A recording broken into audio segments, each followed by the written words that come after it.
చిలుకూరు బాలాజీ ప్రధాన అర్చకులు రంగరాజన్ దాడి ఘటన తెలుసుకొని ఒక్కొక్కరుగా భక్తులు పరామర్శిస్తున్నారు. అదేవిధంగా రాజకీయ నాయకులు కూడా ఆయనపై దాడి జరిగిన విషయం తెలుసుకొని చిలుకూరుకు క్యూ కట్టారు. అయితే సోషల్ మీడియా ఇన్ఫ్లుయర్ ఉప్పల్ బాలు కూడా ఇక్కడికి ప్రతి నెల వచ్చి దర్శనం చేసుకుంటారని చెప్తున్నాడు. దాడి జరిగిన ఘటన తెలుసుకొని ఇక్కడికి వచ్చిన అంటున్నాడు. ఒకసారి ఉప్పల్ బాలుతో మాట్లాడదాం.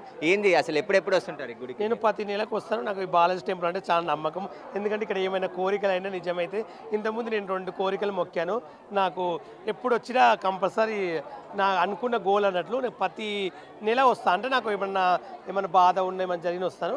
పూజారి కూడా చాలా మంచి వ్యక్తి, బాగా రెస్పెక్ట్గా ఆయన కూడా బాగా మాట్లాడుతాడు. ఎప్పుడు వచ్చినా బాగా దర్శనం చేసేవాడు, బాలను పలకరించేవాడు. కానీ ఇలా కొట్టిండని తెలిసినందుకు షాక్ అయినా నేనే నమ్మలేకపోతున్నా. అందుకని సడన్గా ఈరోజు స్పెషల్గా నేను వచ్చినాను. అసలు కొట్టడం కరెక్ట్ కాదు, ఒక పూజారిని పట్టుకుని అట్లా కొట్టడం కాదు. కాబట్టి కొట్టిన వాళ్ళు మాత్రం కంపల్సరీ శిక్షించాలి, వాళ్ళని జైలు వేసి ఉరి తీయాలి. ఎందుకంటే ఇలాంటి టెంపుల్లో దేవుళ్ళని తిట్టడము కొట్టడం అంతవరకు కరెక్ట్. ఇప్పుడు ఒక పూజారి మీద చేసుకోవడం అంటే అంత కరెక్ట్ కాదు. ఇప్పుడు ఎవరిచ్చిన రైట్స్ ఒక మనిషిని కొట్టడం కానీ ఇప్పుడు అనే రైట్స్ ఎవరికి ఉంటాయి. కాబట్టి మంచి పూజారు ఎప్పుడు రెస్పెక్ట్ పద్ధతిగా మాట్లాడతాడు. నేను కూడా ప్రతి నెల వస్తాను అన్నట్టు టెంపుల్కి. అసలు ఇది తెలిసినందుకు ఇప్పుడే కేటీఆర్ కూడా వచ్చిపోయిండు. కేటీఆర్ కూడా చూసినా చాలామంది వచ్చిపోతున్నారు. కంపల్సరీ ఆయన వాళ్ళని కొట్టిన వాళ్ళని శిక్షించాలని మనస్ఫూర్తిగా కోరుకుంటున్నాను. ఎందుకంటే ఇది తెలిసినందుకు నాకు కూడా బాధ. పూజారి అయితే మంచి క్లోజ్ ఫ్రెండ్. నాకైతే ఎప్పుడు వచ్చిన దర్శనం చేసి మంచిగా మాట్లాడేవాడు, పంచ వల్కరించేవాడు. అంటే ఈ దాడి జరిగిన తర్వాత ఫోన్లు కానీ వీడియోలు ఎట్లా చూస్తున్నారు అందరూ? అసలు దారుణంగా పూజారిని అవమానించారు. చాలా ఎడ్యుకేటెడ్గా ఉన్న ఫ్యామిలీ అయినా, చదువుకొని రిటైర్డ్ అయ్యి తర్వాత స్వామివారి సేవలోనే ఆయన ఉన్నాడు. దీన్ని ఎట్లా చూస్తారు మీరు?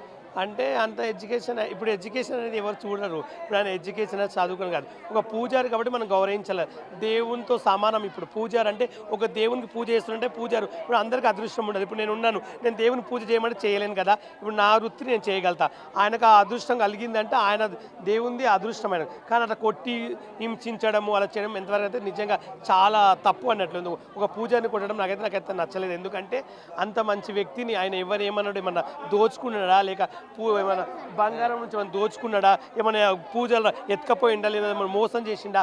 ఇప్పుడు మోసం చేసిండా ఆయన, ఇలా చేసినట్టే కొట్టినా ఒక ఉపయోగం ఉంటుంది. ఆయన ఏం చేయండి అలా కొట్టడం నాకు నచ్చలేదు. కాబట్టి వాళ్ళని శిక్షించాలని మనస్ఫూర్తిగా కోరుకుంటున్నాను. అయితే ప్రతి ఒక్కరు కూడా ఇక్కడికి వచ్చి పరామర్శిస్తున్నారు. ఎందుకంటే చిలుకూరు స్వామి కోరుకున్న కోరికలు తీరుతాయి, ప్రతి నెల కూడా వచ్చి దర్శించుకుంటానని చెప్పేసి కూడా ఉప్పల్ బాలు చెప్తున్నాడు. అదేవిధంగా స్వామివారి మీద ఏదైతే దాడి జరిగిందో రంగరాజన్ మీద, దానికి సంబంధించి కూడా పూర్తిగా ఖండిస్తున్నాను. ఎవరైతే దాడికి పాల్పడ్డారో వారిని కఠినంగా శిక్షించాలని చెప్పేసి కూడా కోరుతున్నానని చెప్పేసి కూడా ఉప్పల్ బాలు చెప్తున్నాడు. కెమెరామెన్ హరీష్తో సురేష్, బిగ్ టీవీ, చిలుకూరు నుండి.